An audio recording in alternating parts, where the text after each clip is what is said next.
Hello යාළුවනේ කොහොමද ඉතින් ඔයාලා? ටීවී නෝෂන් එකට ඔයාලව සාදරයෙන් පිළිගන්නවා.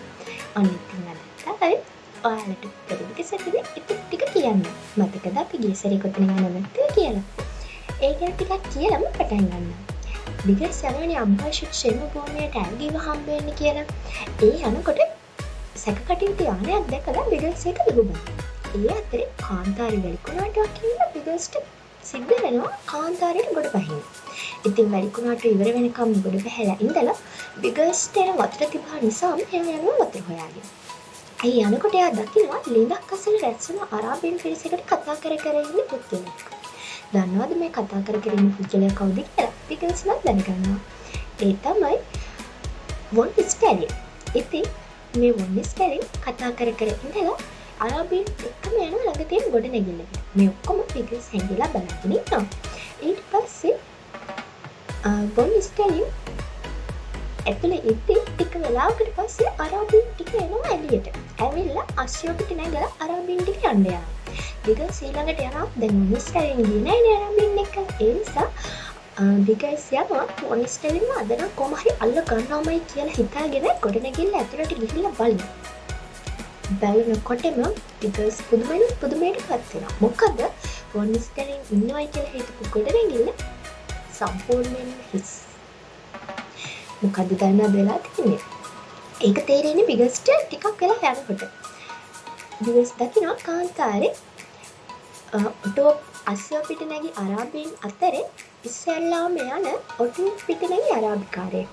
මේ අරාබිකාරයා වෙන කවුරුත් නෙවෙයි වොන් ස්ටැලින් කියන බිගස් නම් තීරණය කරගන්නවා. ඉතින් ඒ කියන්නේ එල් ෂෙරිෆ් කියන්නේ අනිවාර්යයෙන්ම වොන් ස්ටැලින් කියන එක බිගස් තීරණය කරගන්නවා. එහෙම කරගෙන වතුර බීලා අප්පු තමන්ගේ යානේ ගාවට ගියාම බිගස් දකිනවා වැලිකුණාට රැහුවෙච්ච යානේ වැල්ලේ අඩක්. ඒ කියන්නේ භාගයකට වැඩිය යානේ යට වෙලා වැල්ලට.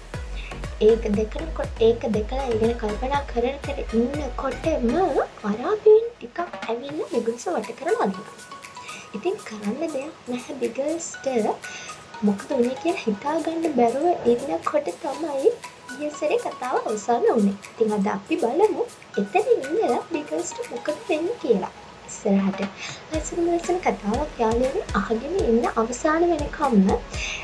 ඉතින් නැත්තම් ඔයාලට කතාව හරියට තේරුම් ගන්න බැරි වෙයි අවසානයේ දක්වාම ඇහුවේ නැත්තම්. අපි බලමු අද බිගස්ට මොකද වෙන්නේ කියලා. එතෙන් සිට ආරම්භුනේ දීර්ඝ කාලයක් ගත වන තෙක් ඔහුගේ සිතින් මතකයේ පහව නොයන්නා වූ අතිශය දුෂ්කර ගමනකි. උණුසුමද දුහවිල්ල හා පිපාසයද දැරිය නොහෙන තරමට ඔහු පීඩා කළේය. එසේ හෙයින් සූර්යා ක්‍රමයෙන් අවරට හැරෙන විට ඔහු පසුවයේ නුදුරු ගමනාන්තයක් පිළිබඳ බිඳුණු අපේක්ෂාවෙනි. ගමනාන්තය උදා වූයේ තවත් බොහෝ වේලාවකට පසුවය. එහෙත් ඒ ඔවුන් කිසිවෙකුත් අපේක්ෂා කළ පරිදි නොවේ. වැලි සහිත ප්‍රදේශයේ ඉක්මවා තන්තන්හි වැඩුණු පතොක් පඳුරින් යුතු මැටි සහිත භූමියකට ඔහු මේ වන විට ප්‍රවිෂ්ටව සිටියහ. ඒ වූ කලින් පලස්තීනයේ අතිශය දුෂ්කර කාන්තාර කලාපයයි. ඊට ඔබෙහි සිට ඇරඹෙන්නේ ගල්කොළු සහිත පහත් කඳු පන්තියකි. තුවක්කුවෙන් සන්නද්ධ අශ්වාරෝහක කණ්ඩායමක් කඳු බෑවුමක් වටා හදිසියේ මතුවන විට ඔහු යථෝක්ත කඳු පෙළ කරා ක්‍රමයෙන් සමීප වෙමින් සිටියෝය. ආගන්තුකයන්ගේ දර්ශනයෙන් බෙඩුසින් ගෝත්‍රිකයන් තුළ හටගත් භීතිය සුළුපටු නොවූයෙන් ඔහු හැරී සිස් ලූලූ අත දිවෙන්නට වූවෝය. ප්‍රථමයෙන් පලා ගිය කිහිප දෙනෙකු කඳු පාමුල් වටා නොපෙනී ගිය මුත් සෙස්සෝ ආගන්තුකයන් විසින් වටලන ලදහ. මේ මොහොතේ ඈතින් පැමිණි වෙඩිල්ලක් හේතුවෙන් බිගස් අශ්වාද සමග බිම ඇද වැටුණේය. දෑත දෙපා බැමි තබන ලද තමා කොපමණ වේලාවක් එහි වැතිර සිටියේදැයි ඔහුට කිව නොහේ. සංචාරක ගෝත්‍ර දෙකක් අතර හටගත් මේ සටන ඔහුට යන්තමින් හෝ වැදගත් නැත. ජයග්‍රහණය කවර පක්ෂයක් සතුවද ඔහුටෙහි වෙනසක්ද නොපෙනේ. වඩා නිවැරදිව කිවහොත් පාළු නිසරු වැලිකතර හරහා කෙරෙන මේ අතිශය දුක්ඛිත ගමනට වඩා මරණය ඔහුට සැපතකි. නොබෝ වේලාවකින්ම වෙඩිහඬ නතර වූ අස්කුර හඬ මෑතින් ඇසෙන්නට විය. බෙඩුසින් ගෝත්‍රිකයන්ගේ කිසිවෙකු හෝ ශේෂව නොසිටි බවත් පසක් 50ක් පමණ වන ජයග්‍රාහක පිරිස තමා දෙසට පැමිණෙන බවත් හිස ඔසවා බලන ඔහුට පෙනිනි. ඔහු වහවහා බිගර්ස් දෙපයින් නැගිටුවා ඔහුගේ දෑත බැඳි ලිහුවම. එකකු හස්තමුද්‍රාවෙන් කිසිවක් පවසන්නට වෙනදරුවද ඔහුට නොවැටහිනි. තවත් මොහොතකින් ගෝත්‍රිකයෝ ඔහු අසකු පිට නංවාගෙන යළිත් වරක් කඳුකරය දෙසට හැරුණෝය. බ්‍රිතාන්‍ය සෙබළෙකුගේ උස් විධානයක හඬ නිහඬ රාත්‍රී අන්ධකාරය තුළින් හදිසියේ ශ්‍රවණය වන විට බිගර්ස් පසුවූයේ අධික ගමන් විඩාවෙන් මැඩුණු ගතිනි. නවතිනු, ඔය කවුද? අරාබියයි සිතිය හැකි භාෂාවකින් මිනිසුන් කිහිප දෙනෙක් පිළිතුරු සැපයූහ. දෙපිරිස අතර හටගත් කෙටි සාකච්ඡාවකින් පසු බිගර්ස් ආරක්ෂිත වැටක් අසලට රැගෙන යන ලදී. කැන්වස් රෙද්දෙන් කළ කූඩාරම් කිහිපයක අඳුරු ඡායාව වැට ඇතුළින් ඔහුට යන්තමින් පෙනිනි. විශාල කූඩාරමක් අභියස හිඳ සිටි නිලධාරියෙක් නැගිට අරාබීන් සමග කිසිවක් කතා කළේ. අනතුරු යළි කූඩාරමට ඇතුළු වූ ඔහු පෙරලා පැමිණියේ කෝප්‍රල්වරයෙකු හා සෙබළු දෙදෙනෙකුට සමගය. නිලධාරියා කුඩා කඩදාසි කැබැල්ලක් ගෝත්‍රිකයන්ගේ නායකයා මෙන් පෙනුන මිනිසා හට පානු බිගර්ස් දිටියේ. ඊට මොහොතකට පසු මිනිසා තම අනුගාමිකයන්ද සමග අන්ධකාරය තුළින් අතුරුදහන් වූයේය. නිලධාරියා හා රැකවලුන්ද සමග කඳවුරු භූමියට පිවිසි බිගර්ස් හදිසියේ නතර වූයේ මද වශයෙන් ආලෝකමත් කළ කූඩාරමක් තුළ සිටි කිසිවෙකුගේ විකෘති වූ ඡායාවක් එහි කැන්වස් ආවරණය තුළින් දර්ශනය වීමෙනි. ඔහුගේ දැඩි විමතියට හේතු වූයේ යථෝක්ත ඡායාව ඇඟිලි තුඩු අතර රැඳුණු දුම් වැටියක අලු ඉවත් කළ ආකාරයයි. ඒ ඔහු බොහෝ වාරයක් දැන සිටි ඉරියව්වකි. ඔහු දත් සියල්ල අතරින් එවැන්නකට හිමිකම් පෑවේ එකකු පමණකි. ඒ එරික්සොන් ස්ටර්ලින් හැර අනෙකෙකු නොවේ. තම විඩාපත් දෙනත තමා රැවටී දැයි විස්මයෙන් ඔහු යළිත් වරක් කූඩාරම පිරික්සුමුත් ඒ වන විටත් ඡායාව මුළුමනින්ම අතුරුදහන්ව තිබුණේය. තමුසට ඉංග්‍රීසි කතා කරන්න පුළුවන්ද? ඊ නිලධාරියා ඔහුගේ ව්‍යාකූල සිතුවිලි ධාරාව රළු හඬින් බින්දේය. ටිකක් පුළුවනි. බිගර්ස් ජර්මානයෙකු මෙන් පිළිතුරු සැපයීය. එහෙනම් මට පොරොන්දුවක් දෙනවා. මොන පොරොන්දුවක්ද? මෙතනින් පලා නොයන බවට පොරොන්දුවක්. බැහැ. බිගර්ස් හිස සැලීය. කැමැත්තක්. එහෙම පොරොන්දුවක් දුන්නා නම් ඒක තමසගේ මේ යහපතට හේතු වෙන්න තිබුණා. කොහොම වෙතත් මට කරදර නම් දෙන්න එපා. තමසගේ ওই වැදගම්මකට නැති ශරීරය බේරගන්න මට ලොකු මුදලක් ගෙවන්න සිද්ධ වුණා. මුදල්? ඔව්, අර තක්කඩි අරාබිකාරයා තමස දෙන්න නම් පවුම් 50ක් ඉල්ලුවා. නොදුන්නොත් මෙතනදිම තමසගේ බෙල්ල කපනවායි කියලාත් කිව්වා. තමස ජර්මානුවෙක් වුණත් ඔවුන් එහෙම කරනකම් මට බලාගෙන ඉන්න පුළුවනේ. ඉතින් බ්‍රිතාන්‍ය ගෙවන කාර්යාලයකින් මාරු කරගන්න මම ඔවුන්ට පවුම් 50ක පොරොන්දු පත්‍රයක් දුන්නා. ඒ ගැන හිතලවත් තමස කරදර නොකරාවියයි මම හිතනවා. මොකක්ද තමසගේ නම? ලියෝපෝල්ඩ් බෲනෝ. ගුවන් නියමුවේ? ඔව්. එතකොට යානේ. කාන්තාරය ඇති. බලකායේ අංකේ? ඒක කියන්න බෑ. කමක් නැහැ. අපේ මූලස්ථානයේ ඔය ගැන ප්‍රශ්න කළාම කැමති දෙයක් කියනවා. හෙට උදේ අපි තමසේ එහාට යවනවා. නමුත් පලා යන්න උත්සාහ කළොත් වෙඩි කන්ට වෙන බව අමතක කරන්න එපා. තවත් කතාවකින් තොරව නිලධාරියා පිටත්ව ගිය පසු බිගර්ස් රැකවලුන්ද සමග සෙස්සන්ට ඈතව හුදකලාව ඉදිකළ කූඩාරමක් දෙසට ගමන් කරන්නට වූයේය. විඩාපත් ගතින් යුතුව යහනෙහි වැතිරුණු ඔහු එතෙක් හටගත් සියලු සිදුවීම් එකිනෙක මෙනෙහි කළේය.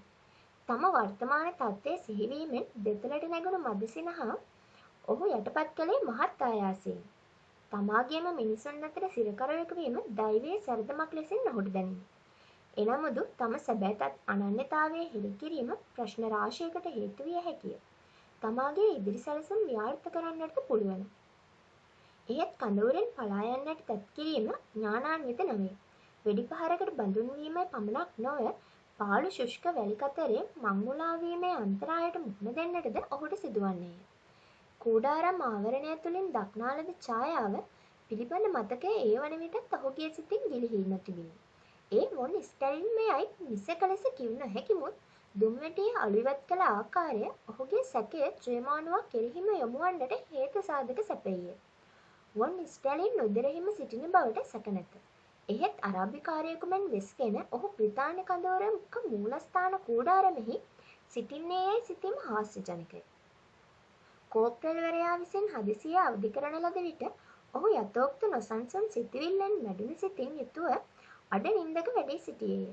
අන්ධකාරයේ මුළුමනින්ම පහව නොතිබුණු මුත් පිටතින් ඇසෙන ഘോഷාව හේතු කොටගෙන කඳවුර අවදි වී සිටි බව ඔහුට වැටහිණි. සෙබළෙකු විසින් සපයන ලද විස්කෝතු අනුභවය කිහිපයක් අනුභව කොට තේ ස්වල්පයක් පානය කිරීම හැරෙන්නට ගමනට වෙනත් සූදානමක් අවශ්‍යතාවයක් ඔහුට නොතිබිණි. එසේ හෙයින් වහවහා අනුභවය අවසන් කළ ඔහු කුඩාරමේ පටු විවරයක් තුළින් පිටතට නෙත් හෙළුවේ වැදගත්යැයි සිතිය හැකි කිසිවක් දැකීමේ අරමුණින් යුතුවය. එහෙත් විවිධ කටයුතු සඳහා ඔබමොබ යන සෙබළුන් හා අරාබීන් කිහිප දෙනෙකු හැර අන් කිසිත් නොපෙනුනෙන් නුදුරු ක්‍රියාකාරීත්වය පිළිබඳ සිතුවිල්ලෙන් යුතුව ඔහු යළිත් වරක් යහන මත හිඳගත්තේය. කූඩාරම දෙසට පැමිණෙන අසුන්ගේ කුරගැටෙන හඬක් හදිසියේ ශ්‍රවණය වන විට ඔහු පසුවූයේ යථෝක්ත ගැටලුව කෙරෙහිම යොමු වූ සිතිනි. තවත් මොහොතකින් කූඩාරම් දොරටුව විවර කරමින් ඉකුත් රාත්‍රියෙහි මුණගැසුණු නිලධාරියා හා අරාබීන් කිහිප දෙනෙක් ඔහු අභියස පෙනී සිටියෝය. තමසට පුළුවන් ද අශ්වයන් පිටේ යන්ට? ඊ නිලධාරියා විචාලේය. ඔව්, එහෙමනම් අර අශ්වයා පිටේ නගිනවා.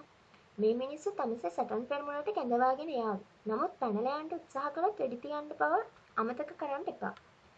වාද කළ හැකි මානසිකත්වයක පසු නොවූ බිගස් හිසිසලා අසක පිට නැගුණෙන් අරාබියහු ඔහු මැදි කොටගෙන මද අන්ධකාරයෙන් වැසුණු කාන්තාරය හරහා යුහුව ගමන් කරන්නට වූවෝය.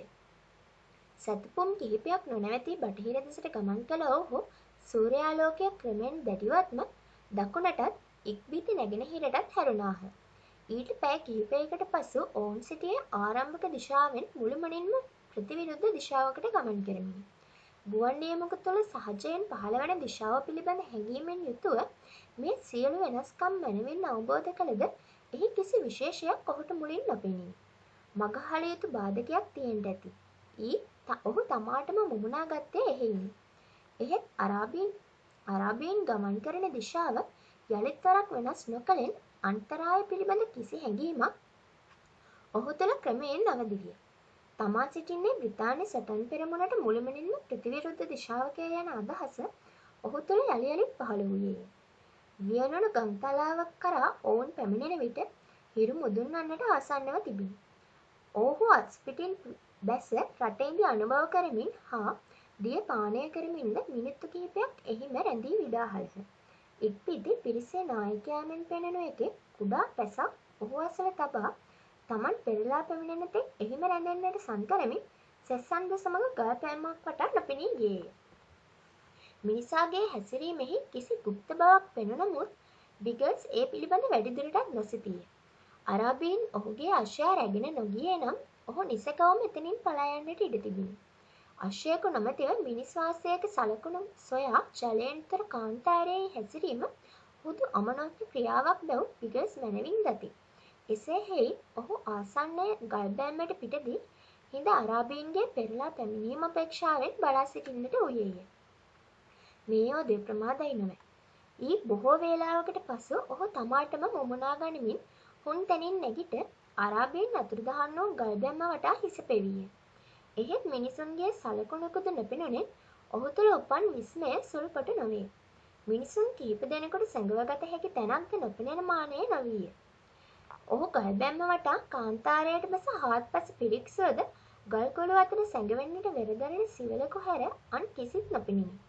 ඔහුගේ උත්සවරය කළ මුරගෑමට පිළිතුරු හඬක් එසුනේද නැත.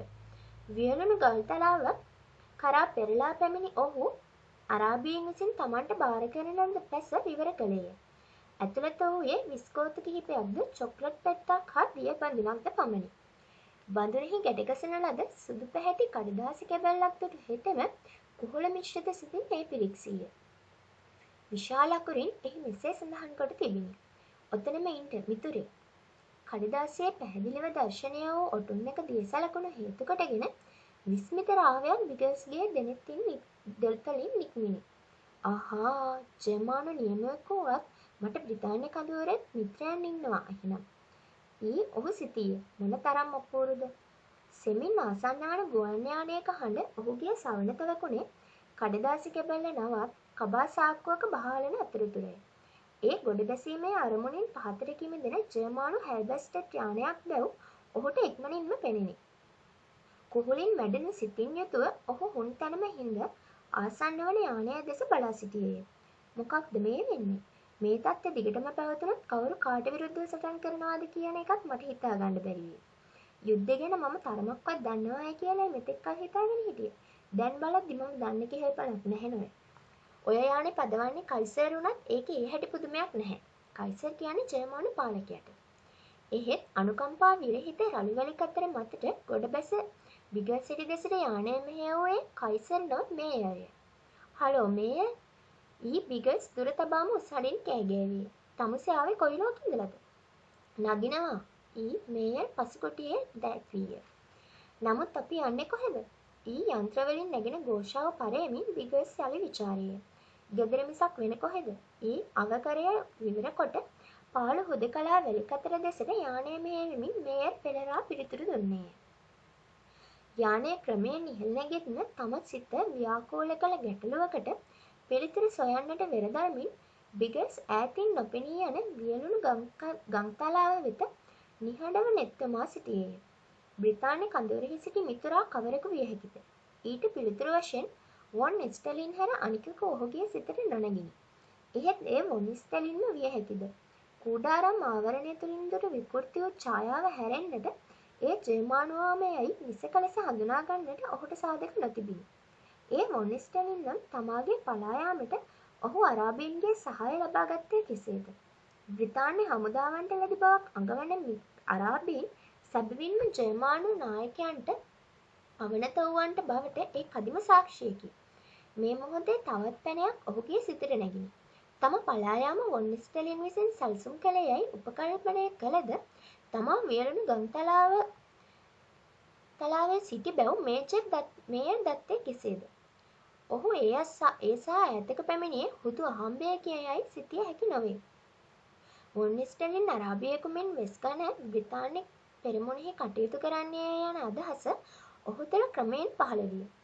ඒ එසේ නම් මැද පෙරදිග බ්‍රිතාන්‍ය අසාර්ථකත්වයට හේතු වූ කරුණු කාරණා මැනවින් පැහැදිලි වේ. බොහෝ ඈත සිටිජයට තරමක් ඉහළින් ക്ഷേම භූමියකයි සිටිය හැකි අඳුරු ඡායාවක් ඔහුට යන්තමින් පෙනිනි. ඒ වොන් ස්ටැලින් හා අරාබීන් මුණ ගැසෙනු ക്ഷേම භූමියද නැතහොත් අබ්බාසු ക്ഷേම භූමියදයි ඔහුට නිසක වශයෙන් කිව නොහැක. මේ මොහොතේ සමස්ත වාතලය දෙදරවමින් මැෂින් තුවක්කුවකින් හඬ දෙන්නට වූයෙන් ඔහු ත්‍රස්තව පහතට නැඹුරු විය. යානය මත අඛණ්ඩව පතිත වූ වෙඩි වර්ෂාවක් හේතු කොටගෙන යකඩ එකිනෙක ගැටෙන හඬත් තැව බිඳෙන හඬත් ශ්‍රවණය විය. ඉක්බිති යන්ත්‍ර මුළුමනින්ම අක්‍රිය වූ යානය වේගයෙන් ගැසෙන්නට වූ අතර එහි පස් කොටසින් නැගුණු කළු දුම්වලාවක් උණුසුම් වාතලය හා ක්‍රමයෙන් මිශ්‍ර වූයේය. වෙඩිහඬ නැගුණු දිශාව වහා පිරික්සන බිගල්ස් දුටුවේ සූර්යාගේ ගිනියම් කිරණ තුළින් මතුවේ දෙවැනි ප්‍රහාරයක් සඳහා වේගයෙන් පහතට කිමෙන ගුවන් යානයක නැපැහැදිලි ඡායාවයි. අනතුරු අඟවන අදහසින් මේයර් දෙසට හැරුණමුත් රුධිරය වැగిරෙන මුහුණින් යුතුව ආරක්ෂක පටි අතර සිරවුණු නියමුවාගේ අප්‍රාණික දේහය දකිත්ම ඔහුගේ මුවින් නැගුණේ බියපත් මුරගෑමකි. යළිත් වරක් මැෂින් තුවක්කුවේ බිහිසුණු ഘോഷාව මෑතින් ඇසුණු අතර අනපේක්ෂිත ප්‍රහාරයකට හසු වූ රුවල් නවක් පරිද්දෙන් යානය අන්තයෙන් අන්තයට දෙදරිය. ඉක්බිති පහතට යමාගත් පෙරකොටසින් යුතුව වේගයෙන් භ්‍රමණය වෙමින් පාළු කාන්තාරය දෙසට ඇද වැටෙන්නට වූයේ. බෙහෙවින් පැතිගෙන සිටියද බිගල්ස් ක්‍රියා කළේ දීර්ඝ කාලීන සටන් පළපුරුද්දෙන් උගත්තා වූ මනා ශික්ෂණයෙන් යුතුවය. හැල්බස්ටට් යානා ද්විත්ව පාලන ඒකකයෙන් සමන්විත බවත් අමතර පාලන යෂ්ටියේ පසුකොටියේ කුහරයක රඳවා ඇති බවත් ඔහු දති. නොසැලෙන දෑතින් යථෝක්ත යෂ්ටිය පිටතට ගත් හෙතෙම පැනලයේ ඒ සවිකොට සෙමින් පෙරට තෙරපීය. යානය යන්තමින් ගැස්සුනද කාලය තමාට හරස්විය හැකියයි හැඟී ගියෙන් ඔහු කවුලෙන් පිටතට හිස යමා වේගයෙන් ආසන්න වන කාන්තාරය වෙත ඉක්මන් බැල්මක් හෙළුවේය. ඔහු සිටියේ යානය මුළුමනින්ම සමබර කරන්නට තරම් ප්‍රමාණවත් උසකින් නොවේ. එහෙත් එහෙයින් එය කාන්තාරය මතට පහත් කිරීම හැර ඔහු විසින් අන් කළ හැක්කක් තිබුණේ නැත. එහෙත් කාන්තාරයේ ඒ ප්‍රදේශ සාර්ථක ගොඩබෑමකට යන්තමින් හෝ සුදුසු බවක් පළ නොකළේය. තන්තන්හි විසිරුණු ගල්කුළු තමා ගෙල ගැනීමට සැරසීගත් රාක්ෂයන්සෙයි නොහොට පෙනිනි. ඊට තත්පර කිහිපයකට පසු යානයේ යටි අඩ යටි අඩි විශාල පර්වතයක ගැටි සුණු විසන වන හඬ ඇසිණි.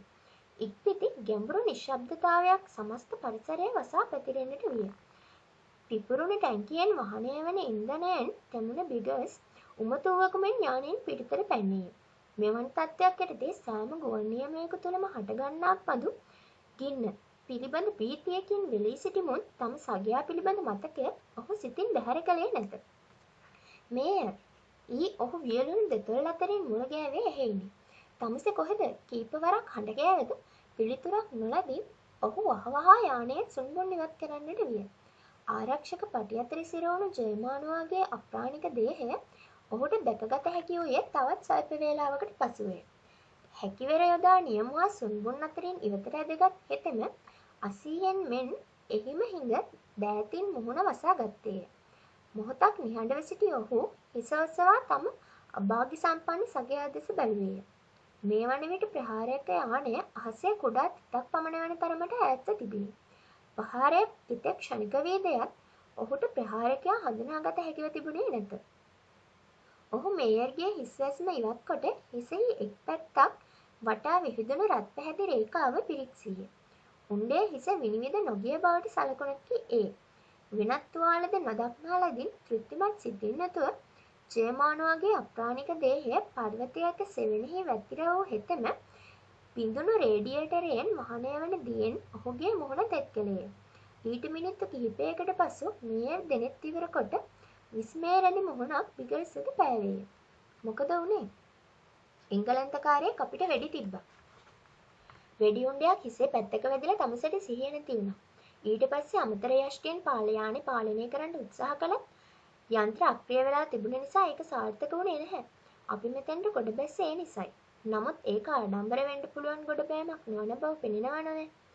කොහොම වෙතත් යානේ ගිනි නොගත්තේ අපේ වාසනාවට. හිස ඔසවන්නට තත් කල මේයර් පහත් කැඳිරියක් නංවමින් යලි බිම වැතිර ගත්තේය. හෙලවෙන්නේ නැතුව ඉන්න. බිගල්ස් අනතුරු ඇඟවිය. ඉක්මනින්ම ওই තත්ත්වය පහ වේවි. තමුසේ දැන් ගියොත් හොඳයි. ජයමානුවා පහත් හඬින් කොඳුලේය. යන්න කොහෙ යන්නද? තමුසේ මෙතන තනි කරලා මම කොහෙවත් යන්නේ නැහැ. මේ කොහෙද කියලා දන්නවද? හරියටම කියන්න අමාරුයි. අපි ඉන්නේ ජර්මනි සීමාවටත් බ්‍රිතාන්‍ය සීමාවටත් 75ක් විතර ඈත. ඔය 75 ඇතුළත තියෙන දිය පොදක්වත් නැති කාන්තාරේ විතරමයි. ඒ නිසා දැන්ම පිටත් වුණොත් හොඳයි. හදිස්සියක් නැහැ. මම තමුසේ ළඟ ඉන්නම්. ඒකෙන් නැති පළක් නැහැ. ඇයි? මම එන්නේ නැහැ. කවුද එහෙම කියන්නේ? මගේ කකුල කැඩිලා. මේයර්ගේ යතෝක්ත ප්‍රශ්නය හේතු කොටගෙන තම මුහුණේ රුධිරය සිඳී යන්නාක් මෙන් විගස්ට දැනිනි. ජයමානුවා මද සිනහාවක් පෑවේය. යුද්ධ හැටි ඔහොම තමා. මේ යන්න කලින් මට උදව්වක් කරන්න. මොකක්ද? නියම කුටියේ මගේ පිස්තෝලය ඇති. ඒක මට ප්‍රයෝජනවත් වෙයි. නැහැ. අනිකාගේ අදහස සැනකින් වටහාගත් බිගස් හිස සැලුවේය. එහෙනම් මා පිපාසෙන් මෙතන මැරෙන්න හරිනවද? තමුසේ මැරෙන්න හරින බවක් කවුද කිව්වේ? මම ටිකක් හිතනකම් නිශ්ශබ්දව ඉන්න බැරිද? මොලේ අන්තිමටමත් තියනවා නම් තමුසේ දැන්ම පිටත් වෙන්න ඕනේ. අපි දෙන්නම මෙතන මැරෙන්නේ. මමත් මැරෙන්න හිතන්නේ නැහැ තමා. කලබල නැතිව ඉන්නවා. අපි ක්‍රමයක් හොයාගමු. ඒහාම සිත තුළ පහළ වූ කිසි අදහසක් කලන කොටගෙන මුවට නැගුණු මද සිනහව ඔහු යටපත් කළේය. ඉංග්‍රීසි ජාතිකයෙකු හා ජර්මනියෙකු එකිනෙකා ගලවා ගැනීමට ගන්නා ප්‍රයත්නය ඔහු තුළ පහළ කළේ හාස්‍ය මිශ්‍රිත හැඟීමකි. ඇයි මොකක්ද විහිළුව? මේයර් දුර්වල ස්වරූපයෙන් විචාලේය. විහිළුවක් නැහැ. නමුත් අඬල පළකුත් නැහැ නව. බිගස් ප්‍රීතිමත් සිනහවක් පෑවේය. ඔහු විනාශ වූ යානය සුන්බුන් මොහොතක් පිරික්සීය. ඉක්බිති නියම කුටියෙහි වූ කිසි සිතියමක් පිටතටගෙන තමන් සිටි තැන හැකිතරම් ආසන්නයෙන් සලකුණු කළේය. මේයර් විසින් දක්වන ලද පරිදිම එතැන් සිට ජර්මනි සීමාවටත් බ්‍රිතාන්‍ය සීමාවටත් සැතපුම් 50ක් පමණ දුර ඇති බව ඔහුට පෙනිනි. දකුණින් හා නැගෙනහිරින් සැතපුම් 20ක් පමණ ඈතින් නම් සඳහන් නොකළ කුඩා ශේම භූමි දෙකක් වන බැව් ඉක්බිති ඔහු දිටියේ. කාන්තාරය වෙලාගත් දැඩි උණුසුම මැද්දේ තමාට එපමණ දුරක් ගමන් කළ හැකිදැයි ඔහු තමාගෙන්ම අසාගත්තේය. තනිව ඒ කළ හැකිවන්නට පුළුවන්. එහෙත් තුවාල ලද සගයාද සමග නම් ඒ කිසි සෙයිනුත් කළ හැකි නොවේ. වොන් ස්ටැලින් අරාබියන්ගේ සමග සාකච්ඡා කරමින් සිට ෂේම භූමිය සොයාගතහොත් එහි ඇති තමාගේ හැල්බැස්ටට් යානයෙන් ඔහුට පෙරලා පැමිණිය හැකිය. එහෙත් ඒ අතරතුර මේයර් පිපාසයෙන් මිය නොයනු ඇතැයි කෙසේනම් කිව හැකිද? මේයර් හැරයාමේ අදහස ඔහුට රුචි නොවීය. මේ වන විට ජර්මානුවන් සැලකුවේ සතුරෙකු වශයෙන් නොව දුෂ්කරතාවයකදී සහාය විය යුතු සහෝදර නියමුවෙකු හැටියටය. හදිසියකදී හටගත් සිතුවිල්ලක් හේතුවෙන් යානයේ සුන්බුන් දෙස බලා සිටි ඔහුගේ දෙතුලට මදි සිනහවක් නැගුණේය. ඔහුට පියවර කිහිපයක් ඈතින් යානාබදින් වෙන් වූ යානයේ රෝද සහිත පහත කොටස වෙයි. රෝදයක් පිපිරි ඇක්සලය යන්තමින් නැවී තිබුණද ඒ තමාගේ අවශ්‍යතාවයට මැනවින් ගැලපෙන බව ඔහුට පෙනිනි. වහවහා වැඩට බට හෙතෙම පැයක් ඉක්මන්නටද මත්තෙන් රෝද හා විනාශ වූ යානයේ පියාපත් කැබලිද එක්කොට ඇදගෙන යා හැකි ආකාරයේ කරත්තයක් සාදා ගති. එක් පිටි යානයේ නියමුවසනින් ගලවා ඒ මත සවිකොට වතුර කැබලි කිහිපයක් දැරගෙන ජර්මානුවා සිටින තැනට පැමිණියේය. තමසනිකම් කාලය නාස්ති කරනවා. මේයර් සැකය හා නොසතුට මිශ්‍රිත බැල්මක් හෙළීය. වෙන්ට පුළුවනි. නමුත් ඔය කැඩුණු කකුල සවි කරන්නට දැන් මට උදව් වෙනවා. මොකක් කරන්නද? මේයර් විස්මයෙන් කෑ ගෑවිය. මොකක්ද තමස ඒ පාර කරන්නට යන්නේ? මේ පතුරු තියලා ඔය කකුල ගැට ගහන්න. එතකොට කරත්තේ ඉඳගෙන තාම ඒ හැටි අමාරුවක් නැහැ. මෝඩයෙක් වෙන්න එපා. නිශ්ශබ්දව නොහිටියොත් ඔළුවේ අනිත් පැත්තත් පැලෙන්ට ගහනවා. බිගස් ගුගුලේය. මුළු දවසම මම එතන ඉඳීවි කියලා හිතුවද? පතුරු කැබලි තබා මේයර්ගේ බිඳුණු පය බැඳ දැමූ හෙතෙම මහත් වෙහෙසක්ගෙන ඔහු කරත්තේ මත හිඳුවීය. ඉක්බිති යානයෙන් සොයාගත් රෙදි කඩක් හිරු ආවරණයක් වශයෙන් ජර්මානුවගේ හිසට ඉහළින් සවිකොට තවත් කතාවකින් තොරව ෂේම භූමියේ පිහිටියේ යැයි සිතිය හැකි දිශාව බලා කරත්තයද අදිමින් වේගයෙන් ගමන් කරන්නට වූයේය. කාන්තාර බිම සමව තිබුණද පිපුරුණ රෝදය ලිහිල් වැල්ලේ යළි යළිත් සිරවෙන්නට වූයෙන් ගමන කිසිසේනත් පහසු වූයේ නැත. මේ දුෂ්කරතාවය තව තවත් වර්ධනය කෙරෙමින් මුදුන් වූ සූර්යාගේ සැඩ හිරු රැස් අනුකම්පා විරහිත ලෙස වියලි කාන්තාරය මත පතිත වන්නට වූයේය. නැත නිවාගත නොහැකි තැනක් කිසි දෙසකින් නොපෙනේ. හාත්පස දිස්සන්නේ නිසරු ශුෂ්ක ජනශූන්‍ය කාන්තාරයයි. ඈත ගිනිගෙන දැවෙන්නාක් බඳු ශිතිජය හා සම්මිශ්‍රිත ආවරණ වූත් රැලි සහිත වූත් අති විශාල භූමි භාගයයි. කිසිදු නිශ්චිත රූපයකින් තොර සදාකාලයතෙක් විහිදෙන්නාක් මෙන් පෙනෙන වැල්ලෙන් හා කැඩුණු පර්වතයෙන්ද යුතු ගිනිගත් මරු කතරයි. එහි ඒකාකාරීත්වය යන්තමින් හෝ බිඳෙන්නේ තන්තන්හි වැඩෙන සදාකාලික පොතක් පන්තිර කීපයකින් පමණකි. කිසිදු ජීවියක සලකුණකුදු ඈතත් මෑතත් නොපෙනේ. පිහිසුණු හුදෙකලාව තමා දැඩිකොට වෙලාගත්තක් මෙන් ඔහුට දැනිනි. ඈත නිමක් නොපෙනෙන ශිතිජය දෙසින් දෙනත බැහැර කළ හෙතෙම ගත අප්‍රාණික කරන්නා වූ සියලු හැඟීම් ආයාසයෙන් යටපත් කරමින් තමා නිතරව හුන් කාර්ය කෙරෙහිම සිත් දැඩිසේ යොමා ගත්තේය. මේ වන විට ඔහු පිපාසය තදින් දැනෙමින් තිබිණි. පැයක් ගත විය. තවත් පැයක්ද නිහඬව ගෙවුණමුත් ගමනේ අවසානයක් නොපෙනිනි. තම දෙතොල් වියලිය කළු ගැසෙන්නක් මෙන් ඔහුට දැනිනි. නැගෙන්නා වූ සෑම ඩාබිඳුවක්ම සැඩ හිරු රැසින් වියලෙන ලදින් දහඩිය ගැලීම නතරව තිබුණේය. සිත්තුල වූ සියලු හැඟීම් බැහැරව තමා ජීවිත කාලය පුරාම කරත්තය අදින්නේ යන සිතවිල්ල පමණක් ශේෂ විය. තක්කඩියා තුවක්කුවක් තිබුණා නම් මම නුඹට හොඳ පාඩමක් උගන්වනවා. ඔහු කෝපී දෙනතින් සූර්යා වෙත යොමු විටින් විට වියලුණු දෙතොල් අතරින් මෙමිණියේ. සිහිමුර්ජාවේ සිටි මේයර් තමාට වඩා භාග්‍ය සම්පන්නයයි සිතුනද ඔහු හැර යා යුතුය යන සිතවිල්ල කිසි විටෙකත් ඔහු තුළ පහළ වූයේ නැත. ප්‍රංශයේදී ඔහුට ගෞරවය දිනා දුන් ස්ථිරසිත ජර්මානුවා අන් සියල්ල පෙරටු කොට තැබීය. අසරණ මේයර් ඔහු කොඳුලේය. කකුල කැඩුණු මිනිහාගේ අවාසනාවට. ඇයගේ මොන කෙහෙම් මලක් කරනවද? ආයෙ මුණ ගැහුණාම ඔය තක්කඩි කොල්ලගේ කන මිරිකන්න ඕනේ. ගල් කුලක් මත ගැටි ඇද වැටුණු ඔහු උත්සන්න වූ කෝපයෙන් යුතුව ඊට කිහිප වරක් පයින් යන්නේය. තවත් නොබෝ වේලාවකින්ම ඔහු කාන්තාර බිමේ මද නැංමක් මතට පැමිණ වේදනා දෙන දෙනෙත හයා ඉදිරිය පිරික්සීය. ඈත සිතිජය දෙසින් ඉහළට නැගුණු ඉඳිගස් කිහිපයක මුදුන් නොපැහැදිලි ඡායාවක් සෙයින් ඔහුට පෙනුනි. ඒ හා මා රවටන්න ඔහොම බැහැ. ඔහු වියලි සිනහවක් පෑය. මිරිඟුව, නුඹ ගැන මම ඕනෑ තරම් අහලා තියෙනවා. මා රවටන්න නුඹට පුළුවන් යයි හිතනවද? හහා. තරමක් ඈතින් කාන්තාරයට බට විශාල පක්ෂියෙක් දිලෙන කුඩා දෙනෙතින් ඔහු දෙස මොහොතක් බලා සිටියේය. ඔහු කරත්තය අතහැර ගල් කැබැල්ලක් හැකිවර යොදා පක්ෂයා දෙසට දමා ගැසුවද ඌ පියවර කිහිපයකට වඩා ඈත් වූයේ නැත. නුඹ ජයමානුවා. ඔහු රළු හඬින් ගුගුලේය. නුඹ අපිරිසිදු තක්කඩි ජයමානුවා. මට නුඹ පෙනෙන්නේ නැහැයි කියලා හිතනවද? මේ වැඩේ ඉවරයක් වෙන්න කලින් මම නුඹට හොඳ පාඩමක් උගන්වන්නම්. ඔහු කරත්තය ගෙන යළිත් වරක් පෙරටම ගමන් කරන්නට වූයේය. ඉක්මනින්ම ඔහු අවිනිශ්චිත දෙපයින් ඔබ මොබ වැනෙන්නට විය. වරක් දෙවරක් නොව කිහිපවරක්ම ඔහු බිම ඇද වැටුණේය. ඉක්පිති නැගිට නවවීරයකින් මෙන් පෙරටම පියමැන්නේය. තවත් නැම්මක් මතට පැමිණි ඔහුට ඈත නීලාකාශය පශ්චාත් කොට ඍජු රේඛීයව විහිදෙන ඉඳිරොක් ගොමුවක් පෙනිණි. මුලින් ඔහු එදෙස බැලුවේ නොසලකිලිමත් සිතින්. එහෙත් ඒ සැබෑවක්ම බැව් ඔහුගේ වේදනාවෙන් පීඩිත මනසට ක්‍රමයෙන් දැනෙත්ම ඔහු කරත්තය අත නොහැරම බීමත් වූවකු මෙන් එදෙසට දිවෙන්නට වූයේය. ඉඳිරොක් මුදුන් තමා දෙසට පාවෙන්නාක් මෙන් ඔහුට පෙනුනි.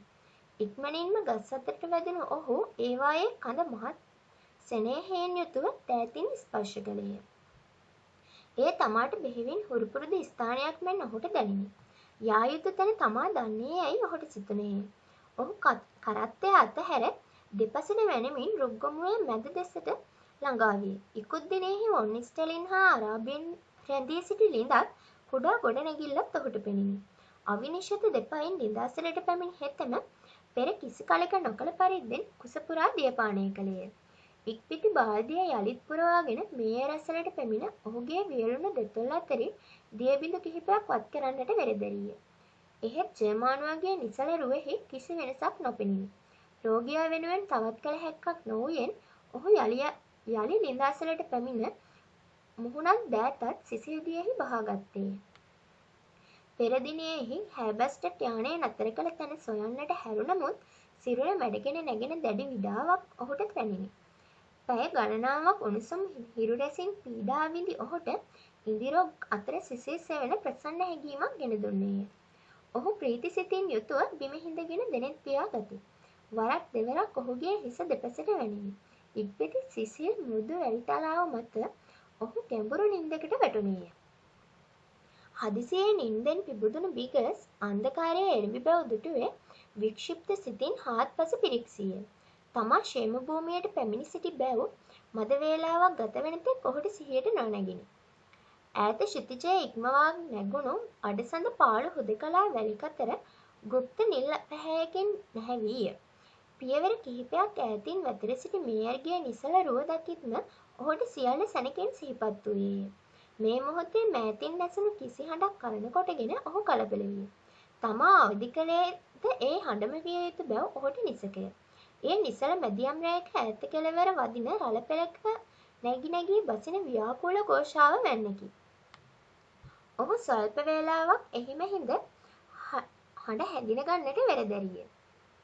ඒ ව්‍යාර්ථ වූ විට නිහඬ ඉරියව්වෙන් ගස් අතරින් ගමන් කොට මිටි කඳු ගැටයක් මුදනට නැගගත්තේය. ඒ හාම ඔහුගේ නෙත ගැටුනේ මුළුමනින්ම අනපේක්ෂිත වූත් විස්මයජනක වූත් දර්ශනයකි. ക്ഷേම භූමියට පිටතින් මලානික සඳ රැසින් නැහැවුණු කාන්තාරයෙහි ක්‍රමවත්ව පෙළ ගැසුණු විශාල අරාබි හමුදාවක් රැස්ව සිටියහ. සංඛ්‍යාවෙන් 4000ක් පමණ වන යථෝක්ත හමුදාවට එක්වන අදහසින් විවිධ දෙසින් පැමිණෙන තවත් අශ්වාරෝහක කණ්ඩායම් කිහිපයක් ඔහු ඈතත් මෑතත් සිටියේ. මෙවන් රහසිගත හමුදාවක් පරමාර්ථය කවරක් විය හැකිදැයි ඔහු වික්ෂිප්තව සිතින් තමාගින්ම අසාගත්තේය. ඒ බ්‍රිතාන්‍යයන්ට පහර දෙන අදහසින් වොන්නිස්ටලින් විසින් රැස් කරන්නක්ද? නොයසේ නම් ජර්මානු සැපයුම් මාර්ග අවහිර කරන පිණිස මේජර් සර්ටන් විසින් මෙහෙයවන්නක්ද? මේ කිසි පැනයකට තර්කානුකූල පිළිතුරක් සිතාගත නොහැකි වූයෙන් එහිම රැඳී හමුදාව වඩා හොඳින් නිරීක්ෂණය කළ යුතුය ඔහු තීරණය කොට ගත්තේය. දඟර ගැසුණු නාගයෙකු පරිද්දෙන් බටපිරිස විවෘත කාන්තාරය හරහා ගමනාරම්භ කළේ තවත් පැය භාගයකට පමණ පසුවය. ඔය හමුදාව බ්‍රිතාන්‍ය සැපයුම් මාර්ගවලට කඩා වැටුණොත් අපේ බටයන්ට කෑමක් නැති වෙයි. ඊ අරාබීන්ගේ ගමන් මඟ බ්‍රිතාන්‍ය නැගෙනහිර පෙරමුණ දිශාභිමුඛව විහිදී ඇති බව දුටු බ්‍රිගස් නොසන්සුන් සිතින් කොඳුළේය. රේමන්ට මේ ගැන දන්වන්න ඕනේ. අරාබි හමුදාව කාන්තාරය වසාගත් ගුප්ත නිර්පැහැය හා සම්මිශ්‍රිතව නොපෙනී යන තෙක් නිහඬව සිටි හෙතෙම හිස ඔසවා පහතින් දිලෙන චන්ද්‍රයා වෙත විමසුම් බැල්මක් හෙළුවේය. වෙලාව දැන් 11ට විතර ඇති. පැයට හැතැක්ම 6ක වේගයකින් ගමන් කළොත් අපේ පෙරමුණට කිට්ටු කරවෙන්න ඔවුන්ට පැය 7ක් විතර ගත වේවි. ඔවුන් සූදානම් වෙන්නේ අලුයම් ප්‍රහාරයකට වෙන්න ඕනේ. ඔහු කඩිනම් පියවරින් කඳු ගැටේ බැස මීය රැසලට පැමිණියේය. ඉක්බිති ජර්මානුවා එතෙක් පිවිසිහිය නොලබා සිටි බව දුටු වේවි.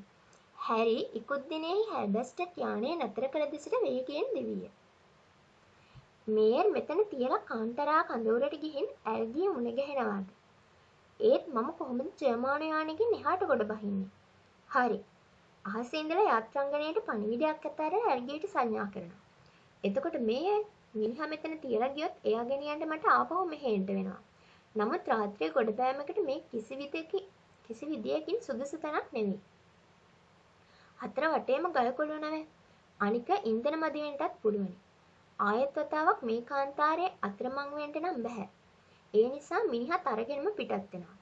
ඉක්ුත් දිනෙහි යානය බර කරන පිණිස එල්ලන ලද වැලිමලු ඉවත් කළ හෙතම කබා සාක්කුවක තිබී සොයාගත් කඩදාසි කැබැල්ලක කිසිවක් ලීවේය. ඉක්බිති අවරය කරකවා යන්ත්‍ර ඉක්මනින්ම පණගන්වා ගත්තේය. හාත්පස වසාගත් රාත්‍රියේ නිහඬියාව බිඳ හදිසියේ නැගුණු ත්‍රිවෘ ഘോഷාව හේතු කොටගෙන ඔහු මොහොතකට පසුබෑවීය. අනතුරු සිත දැඩි කොටගෙන සිහිවිසඤ්ඤ ජර්මානුවා මෙතෙර සිටි තැනට යානය සෙමින් මෙහෙයවීය. මේයර්ගේ අප්‍රාණික දේහය තනිව යානය තුළට ඇද ගැනීමට ඔහුට කිසිසේනුත් පහසු වූයේ නැත. ගලක වැදුනත් වෙන්නේ මහා විනාශයක්. ඊ ගුවනට නැගෙන්නට සුදුසු මාවතක් නිශ්චය කරන අදහසින් ඔහු ඈතත් මෑතත් මැනවින් පිරික්සීය. තවත් මොහොතකින් ඔහු ගල්කොළු අතරින් යානය ප්‍රවේශමෙන් මෙහෙයවා ගුවන්ගත කළේය. ඈත අතීතයේදී බිහිසුණු සටන් සමූහයකට පාදක වූ පාළු නිහඬ කාන්තාරය හරහා කෙරෙන මේ රාත්‍රී ගමන ඔහුට නා අත්දැකීමක් බඳු වූයේය. 2000 වසරකට පෙර බයිබලයේ කතාවල සඳහන් විවිධ චරිත යලි යලිත් ඔහුගේ සිහියට නැගිනි.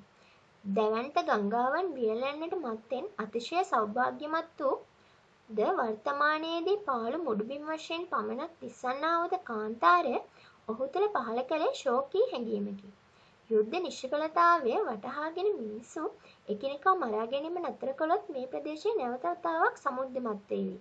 ඊ යානය යන්තමින් උතුරට නංවමින් ඔහු තමාටම මුමුණා ගත්තේය. එකෙල්ලේ ගුවනට යොමු වූ සුදු පැහැති ආලෝක ධාරාවක් හේතුවෙන් තමා බ්‍රිතාන්‍ය සීමාවට ආසන්න වූ බව ඔහුට අවබෝධ වූයේ තවත් පැය භාගයකට පමණ පසුවය. ගුවන් යානානාශක තුවක්කුවකින් විදෙන රත් පැහැති ආලෝක ලපයක් ඊට මොහොතකට පසු ඔහුට පෙනුනි.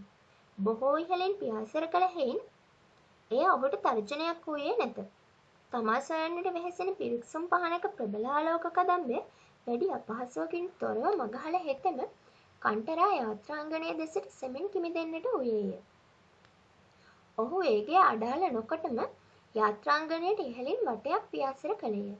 ඉක්බිති ගල් කැබැල්ලක දවටන ලද පණිවිඩය කවුළුවෙන් පහළට හෙලා යන්ත්‍ර දෙවරක් නතර කරමින් පණ ගැන්වීය. ඔහු යලි අහසට නැගී නැගෙනහිර දෙසට හැරුණේ තවත් තුවක්කු කිහිපයක් ප්‍රහාරයට එක් වූ ඉක්බිතිවය. බොහෝ වේලාවක් ගුවනේ රැඳීමත් නියම කුටියේ උණුසුම සුවදායක වීමත් යන්ත්‍රවල ഘോഷාවත් නිසා හටගැනෙන නිද්‍රාශීලීත්වය ඔහු කරාද පැමිණියේය. එසේ හේයින් දෙනත වැසී ඔහුගේ හිස පෙරට නැඹුරු වූයේ වරක් දෙවරක් නොවේ. සබාලා කඳවුරෙහි තනි දිලෙන විදුලි බුබුල ඈතින් දර්ශනය වූයේ තවත් බොහෝ වේලාවකට පසුවය. විඩාපත් ගතින් හා මනසින්ද යුතුව සෙමින් ගොඩබට හෙතෙම යන්ත්‍ර නිවා මොහොතක් නියම කුටියෙහිම රැඳුණේය. මිනිසුන්ගේ ഘോഷාවත් විධානයක හඬත් ඔහුට ශ්‍රවණය වූයේ ස්වප්නයක මෙනි. මුර්ජාවන්නට ආසන්නව සිටි ඔහුට ඔටුවන් ඔවුන් කියන්නක් පැහැදිලිව නැසිනි. එකෙල්ලේ මුහුණට යොමු වූ ප්‍රබල ආලෝකයක් හේතුවෙන් ඔහු වවුලක මෙන් නෙත්පිය ගැසීය. කිහිප දෙනෙකු තමා ඔසවන බව ඔහුට දැනිනි. මේයර් ඔහු දුර්වල හඬින් කොඳුළේය. මිනිහගේ කකුල කැඩිලා ප්‍රවේශම් වෙන්ට. අන්ධකාරයේ තමා වටකොට ගත්තාක් මෙන් ඔහුට දැනිනි. ඔහු විඩාපත් ගැඹුරු නින්දකට වැටුණේය.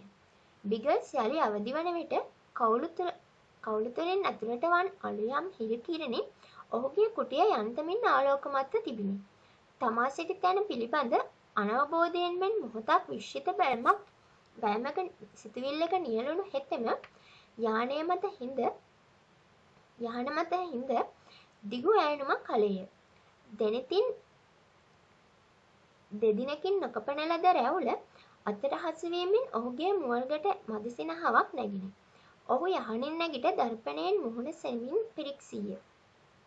බොහොම සුන්දරයි. තමාටම මුමුණාගති. තක්කඩි පෙනුමක් නොවේ දැන් මට තියෙන්නේ. මම කවදාවත් තෙල්සා යම් චිත්‍රයක් වගේ සුන්දර නොවුණු බව ඇත්ත. නමුත් මෙහෙම පඹ පෙනුමක් නම් මට කිසි දවසක තිබිලා නැහැ. තැලී ඉදිමුණේ යටිතොල නොකපන ලද රැවුල හා සම්මිශ්‍රිතව ඔහුගේ මුහුණට එක්කලේ විසුළු පෙනුමකි. දකුණු ඇසට පහළින් වූ නිල් ගැසුණු ලපය ඔහුගේ පෙනුම තව තවත් හීන කළා මිස යන්තමින් හෝ වර්ධනය නොකළේය. මේ මොහොතේ කුටියට පිවිසි සේවකයෙක් බිගල්ස් අවදිව සිටි බව දුටුවේ වහා පිටව ගොස් උදෑසන ආහාරය දෙරගෙන පෙරලා පැමිණියේය. ඔහු සබාලා කඳවුරෙහි ජනප්‍රියත්වයට පත්ව සිටි බවට අදම සැලකුණු කෙරේ. ප්‍රීතිමත් සිනහාවක් නැති මුහුණින් යුතුව ෆව්බර්ග් කුටියට ඇතුළු වූයේ ඔහු ස්නානය කොට හැඳ පළඳින අතරතුරය. මේයර් ආරක්ෂා කිරීම වෙනුවෙන් තමසට වීර පරදක්කමක් දෙන්නටයි මම යෝජනා කළා. ඔහොම ගෞරවයක් ලබන්නට මම සුදුසු නැහැ. සතුරාගේ පදක්කම් පැනදීම පිළිබඳ අදහස යන්තමින් හෝ ඍජුන කළ බිගල්ස් නොකමැත්තෙන් මෙන් හිස සෙලුවේය. මේයර්ට කොහොමද? වැඩි වරදක් නැහැ. හිසේ තුවාලේ බරපතල නොවුනත් කකුල සුවවෙන්ට සෑහෙන කාලයක් ගත වේවි. රෝහලට ගෙනියන්නට කලින් මිනිහා මට විස්තරය කිව්වා. තමස කොහොමද ඔය අරාබීන්ට හසු වුනේ? වැලි කුණාටුවක් නිසා මට ගොඩ බහින්න සිද්ධ වුණා. මම හසු වුණේ ඔය අතරේදී. ඔවුන් මාක් ගෙනihin බ්‍රිතාන්‍ය කඳවුරකට විකුණුවා. ඔය අරාබිකාරයෝ ගැන කිසි විශ්වාසයක් තියන්න බෑ. ෆව්බර්ග් උගුලේය. සුළු මුදලකට ඔවුන් ඕනෑම කෙනෙක් පාවා දෙනවා. ඉඩක් ලැබුණොත් ඔවුන් අරාබියේ ඉන්න හැම සුද්දගේම බෙලි කපාවි. නමුත් වොන් ස්ටැලින්ට නම් ඔවුන් බොහොම විශ්වාසයි. යුද්ධයකට කලින් මෙහෙ ඉඳලා ඔවුන්ගේ භාෂාවත් සිරිත් විරිත් එහෙමත් දන්න නිසා වෙන්න ඇති. තමසට මම රහසක් කියන්නද? මිනිහා මේ මොහොතේ ඔවුන් එක්ක ලොකු මෙහෙයුමක්. තමා අනවශ්‍ය කතාවක යෙදෙන බව හදිසියෙ වැටහුණු කලෙක මෙන් ජර්මානුව මදක් පසුබෑවේය. හරි, ලැහැස්ති නම් යමු කෑම ශාලාවට. තමසට කර්ට්ස් හෙස් මුණ ගස්සන්න ඕනේ. කර්ට් හෙස්? ඔය නම මට මතකයි. ඔව්, මිනිහා නැගෙනහිර කලාපේ ඉන්න අපේ හොඳම නියමුවෙක්. හිතන්න පුළුවන්ද? මිනිහා දැනටමත් ජයග්‍රහණ 26ක් වාර්තා කරලා තියෙනවා. නමුත් මෙහි අය අද තමස ගැන කතා කිරීම මිනිහට රස්සන්නේ නැහැ. හැමෝම එයා ගැන විතරක් කතා කරන්න ඕනලු. එහෙමද? යතෝක්ත ජර්මානුවා නුදුරේදී තමාගේ සතුරෙකු විය හැකි බව නිසක වශයෙන් අනුමාන කළ බිගල්ස් සෙමින් හිස සැලුවේය. තමාගේ ජයග්‍රහණ වාර්තාව ෆව්බර්ග් දත්තේ නම් ඔහු ඊට කෙසේ ප්‍රතිචාර දක්වත්ද කතා කරන අතරතුරම ඔහු සිතන්නට වෙරදැරිය. එතකොට ඔය අරාබි හමුදාව මෙහෙවන්නේ වොන් ස්ටැලින්. ෆව්බර්ග් පිටත්ව ගිය ඉක්පිති බිගල්ස් තමාටම මුමුණා ගති. මීහා තාමත් ආපසු ඇවිත් නැති හැඩයි. බෙල්ල හිල්වෙන්ට වෙඩි ප්‍රහාරයක් වැදිලා නම් මොනතරම් අපූර්වද? මගේ ප්‍රශ්න බොහොම දුරට විසඳෙයි. මේ මොහොතේ ගුවනින් ඇසෙන උස්ඝෝෂාවක්ද සමග හැල්බස්ටඩ් යානයක් ධාවන පථය මත පතිත විය. එහි යන්ත්‍ර නතර වන්නටද මත්තෙන් පිටිතර පෙනූ වොන් ස්ටැලින් පයක් අද්දමින් මූලස්ථානයේ දෙසට ගමන් කරනු ඊට ස්වල්ප වේලාවකට පසු ඔහුට පෙනුණේය. භෝජනාගාරයෙහි රැස් වූවන් අතරින් කර්ට් හෙස් හැඳිනීම බිගල්ස්ට කිසිසේනුත් අපහසු වූයේ නැත. ජර්මානු හමුදාවේ වීරත්වය වෙනුවෙන් පිදෙන කුරුසියක් ගෙලෙහි පැළඳ සිටි හෙස් කෙසඟ සිරුරෙන් යුතු උස මිනිහෙකි. උඩගු බවත් මානයත් ඔහුගේ හැසිරීමෙහි මෙන්ම ස්වරයෙහිද මැනවින් ගැබ්ව තිබිණි. ජර්මානුව මහා පුදුම ජාතියක්. ඈතින් නතර වී මිනිසාගේ උඩගු හැසිරීම මොහොතක් නිරීක්ෂණය කරමින් බිගල්ස් සිටියේ. අපේ නියමුවෙක් හැම ওই විදිහට හැසිරුණා නම් වැඩි වෙලාවක් යන්න කලින් මිනිහා නතර වෙන්නේ ළඟම තියෙන ඌරු කොටුවේ. මොනතරම් තක්කඩි පෙනුමක්ද මෙයාට තියෙන්නේ. නමුත් මෙතන හැමෝම මිනිහට වීරයෙකුට වගේ සලකනවා. බ්‍රිතාන්‍ය යානා කීපයක් බිම දැම්මේ මෙයාගේ පූර්ව වාසනාවකට වෙන්න ඕනේ. කවදාවත් දක්ෂයෙක් එක්ක නම් හැප්පිලා නැතිව ඇති. ප්‍රංශ සටන් පෙරමුණට ගියා නම් පස්ස රිදෙන්ට කන බව ඕනෑ ඔට්ටුවක්. බිගස් ශාලාව හරහා ගමන් කොට වීරයා වටා සිටියවුන් හා එක් විය. එහෙත් මිනිසා ජර්මානු බසින් කතා කලින් වචන කිහිපයකට වඩා ඔහුට වටහා ගත හැකි වූයේ නැත. ජර්මානුවන්ගේ උඩගු හැසිරීම බිගස්ගේ හාස්‍යයටත් විනෝදයටත් හේතුවීම අරුමයක් නොවේ. මිනිසා හදිසියේ කතාව නතර කොට දැඩි බෑමක් හෙළුවේ යථෝක්ත හැඟීම ඔහුගේ මුහුණෙහි සටහන් වූ නිසා වන්නට ඇත. යටත් වැස්සන්ගේ ගෞරවය පිළිගන්නා රජකුගේ විලාසයෙන් පිරිස අතරින් පැමිණි වීරයා තමාගේ අප්‍රසාදයට හේතු වූ මිනිසා අභියස නතර වී නියමමින් ජර්මානු බසින් කිසිවක් උගුලේය. කියන්නක් නොවැටහුණමුත් සෙස්සන්ගේ නොසන්සුන් හැසිරීම හේතු කොටගෙන ඒ කිසිසේනුම් ප්‍රසන්න නොවුවක් බව බිගර්ස්ට වැටහිණි. ඔය කියන දෙයක් මට නොතේරෙන බව එයාට කියන්න. ඊ සෙස්සන් දෙස බලා ඔහු සංසුන් හඬින් කීවේ එහෙයිනි. එහෙත් පරිවර්තකයෙකුගේ අවශ්‍යතාවය බැහැර කරමින් වීරයා විස්මය රැඳි මුවින් යුතුව ඉතින් ඊ ඉංග්‍රීසියෙන් යලි කීවේය. කවුද මේ මිනිහා? එංගලන්තකාරයෙක්ද? රහස් ඔත්තු සේවය කෙනෙක්. ඊ මේයර්ගේ යානයේ නිරීක්ෂකයා වශයෙන් කටයුතු කරන ෂ්මිඩ් වහා පිළිතුරු සැපෙයිය. ඊයේ රාත්‍රියේ මේයර් ගැලවුණේ මෙයා නිසයි. එහෙමද? ඊ වීරයා නියැවිය. ඔහුගේ පිළිකුල් සහගත හැසිරීම හේතු කොටගෙන මුහුණ හරහා දැඩි පහරක් ගැසීමේ පෙළඹවුණු බිගස් යටපත් කළේ ආයාසයෙනි. ඔය එංගලන්තකාරයාට කළ යුතු දේ අපි දන්නවා. ඊ හෙස් කුගුලේය. මම උන් බය කරන හැටි අහන්න තමසෙත් කැමති ඇති. දැනටමත් මම උන්ගේ 26 දෙනෙකුට වගේ කියලායි තියෙන්නේ. 26 දෙනෙක්. සංඛ්‍යාව අවධාරණය කරනු වස් දෙවරක්ම එය ප්‍රතිරාව කළ හෙතම ගුවන් සටන් කලාව විදහා දක්වන්නට මෙන් දෑත දෙපසට වැනුවේය. ඔය ගණනට අද තවත් එකෙක් එකතු කරන්න වෙනවා. අද මගේ උපන්දිනේ වගේ දන්නවනේ. තවත් එක එංගලන්තකාරයෙක් පෝරණයට දමලා පුරුස්සනකම් මට නිින්ද යන්නේ නැහැ. තම කෝපය යටපත් කිරීම අසීරුවද ජර්මානු වීරයා හා වාදයක පැටලීම අනවශ්‍ය ප්‍රශ්න ගණනාවකට හේතු විය හැකි බව බිගස් දති. අනර්ගයි හවුක්මාන්. ඊ ඔහු මදිසිනාවක් පෑවේ එහෙයිනි. නමුත් ප්‍රවේශම් වුණොත් හොඳයි. තමුසේගේ යානේ තමුසේගේම පෝරණය කරන්න පුළුවන් කෙනෙක් මුණ ගැහෙන්නත් බැරි නැහැ. අනික තමුසේ මලත් ජර්මනියට මොනවා වෙයිද? ඔහුගේ සර්යෙහි ගැබ්බූ උපහාසය ජර්මානුවාහට වැටහුණු බවක් නොපෙනිනි. හා ඔය එංගලන්තකාරයන්ට පුළුවන්ද මට වෙඩි තියන්න? ඊ කය සෘජු කරමින් හෙස් ගුගුලේය. ඒක කියන්න බෑ. ඉංග්‍රීසීන් අතරේ තින්නවා හොඳ සටන්කාරයෝ. ඔවුන්ගෙන් කෙනෙක් දවසක මේ පැත්තේ එන්න බැරි නැහැ. මතක නැද්ද? ඉමේල්මන්ට බොල්ට සිද්ධ වුණ දේ. ඔවුන් මෝඩයෝ. ඊ බිගස් විසින් සඳහන් කරන ලද ජර්මානු නියමුවන් තමාහට කිසි සෙයිනොත් සමනවන බැව් අඟවන්නට මෙන් වීරයා නියවිය.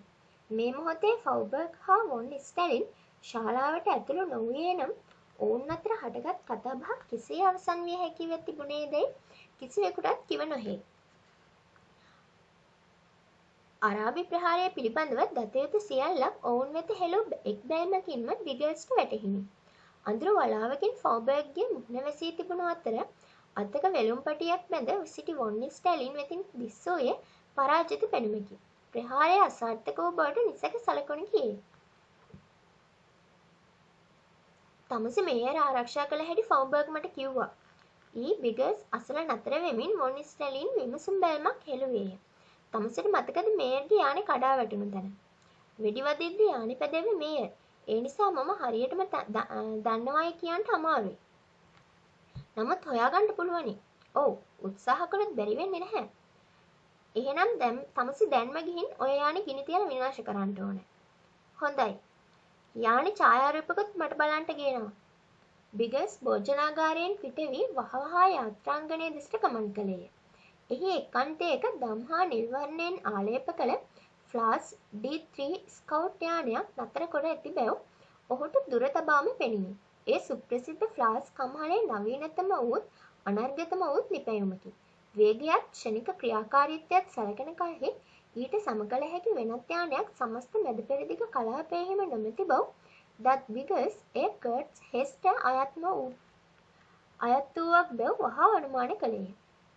ඒකාකාරයේ මුහුණින් යුතුව යානයක් පිටතට ගෙන ගිනි බෝම්බ 4ක් සවි කොටගත් හෙතෙම තවත් ප්‍රමාදයකින් තොරවම විවෘත කාන්තාරය දෙසට පියාසර කරන්නට වූයේය.